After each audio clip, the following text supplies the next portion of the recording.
This episode gave us 64 You Know's 9 Fascinatings. They discussed the Stephen McBee, Ellie Eklund stagecoach drama. Unusually for them, they were on the right side of history with this one, but I do either question their algorithms or their staunch commitment to being contrarians on everything, because they did seem to think that their take was a niche take and the rest of the internet discourse was pro McBee. We talk about Summer House again, and I know I talk about Summer House a lot, but I try to talk about different things. It is hour upon hour of the same old recycled takes with these people.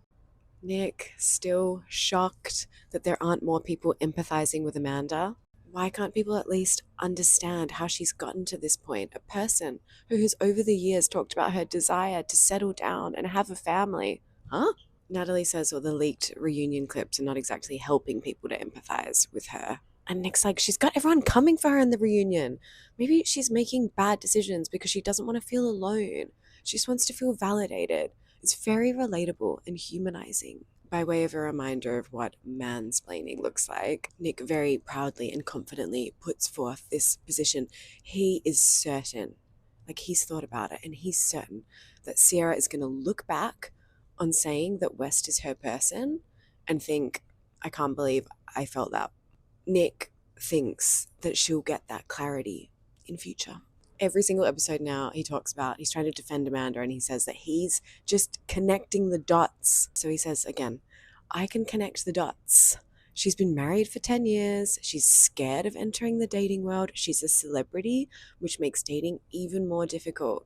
Natalie and Nick say again that they believe that West manipulated a vulnerable Amanda. Sierra Robinson talks about the scene at Soft Bar where Amanda's speaking to West about Sierra, and her body language, her facial expressions are not matching her words. She's saying she's so happy, but she looks devastated.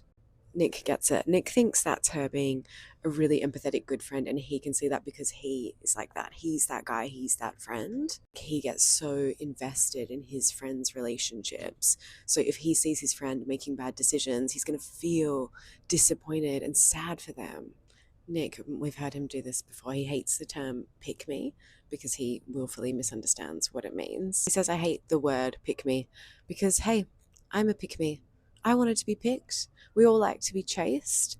I sent a woman in my life, my daughters, my wife. You get to a point, Amanda Petula, you get to a point where your romantic dreams haven't come true and you feel that pressure. And maybe you start having to prioritize your romantic life over your friendships. Nick he just feels sad for Amanda. Natalie, and again with the either commitment to being contrarians or just willful ignorance, again with the bit that like they're the only ones denouncing West. No one's talking about West. They interview Sandra Vergara from Selling Sunset. You know, I love their interview style. Their questions are always something to behold. This is a question you or I might ask as, what made you want to join Selling Sunset? Here's the Viall version. I'm curious.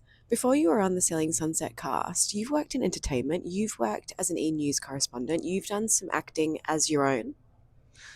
I come from like the reality TV world. That was kind of my origin story. And then a lot of people like myself who get that opportunity, I've tried acting, I've done the hosting. There's a lot of reality TV stars kind of making the transition to more like, call it traditional entertainment. I'm curious for someone who kind of started in the more traditional space. What was the appeal to you to say yes to a reality TV show like Selling Sunset? She says she's not really a huge reality TV person, like she doesn't consume a lot of it, but they ask if she's watching anything else. And this is obviously what makes her a good real estate agent, a good saleswoman. She knows how to make people feel good.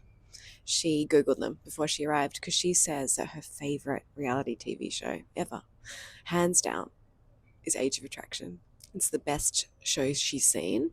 She says it's top dog. It's good. It's excellent, that show.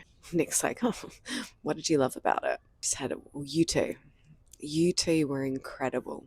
The whole concept was brilliant. It hadn't been done before. And then she kind of corrects herself because she realizes she doesn't actually watch reality TV. She says she thinks it hasn't been done before, right? The concept was just so unique and the cast was great. The storylines were great. She wasn't bored for a second. She says Nick and Natalie really brought their A game. And the final nail in the coffin of she definitely has not watched this show was her saying that they were very natural. She hates when people look staged and fake. Nick and Natalie were very natural. They just want to talk about reality TV. They ask her if she's watched Summer House because Nick's gagging to talk about Summer House constantly, and she says no. And so he sets about describing it to her, telling her about Scamander. They ask her what else she loves to do, and she says she's a counsellor, which you'd think would be Nick's interest. Ask Nick and all. She's a counsellor and she's in recovery. They don't ask her anything else about that. But as she's leaving, they suggest that she join him for an Ask Nick episode. Mary asks her what her top relationship advice hot tips are. She says, don't play games. Don't play games. If you want to text, text. Natalie says it's crucial not to play games. It's Nick's whole philosophy. He's always applauding Natalie for her masterful gameplay that resulted in her snagging him.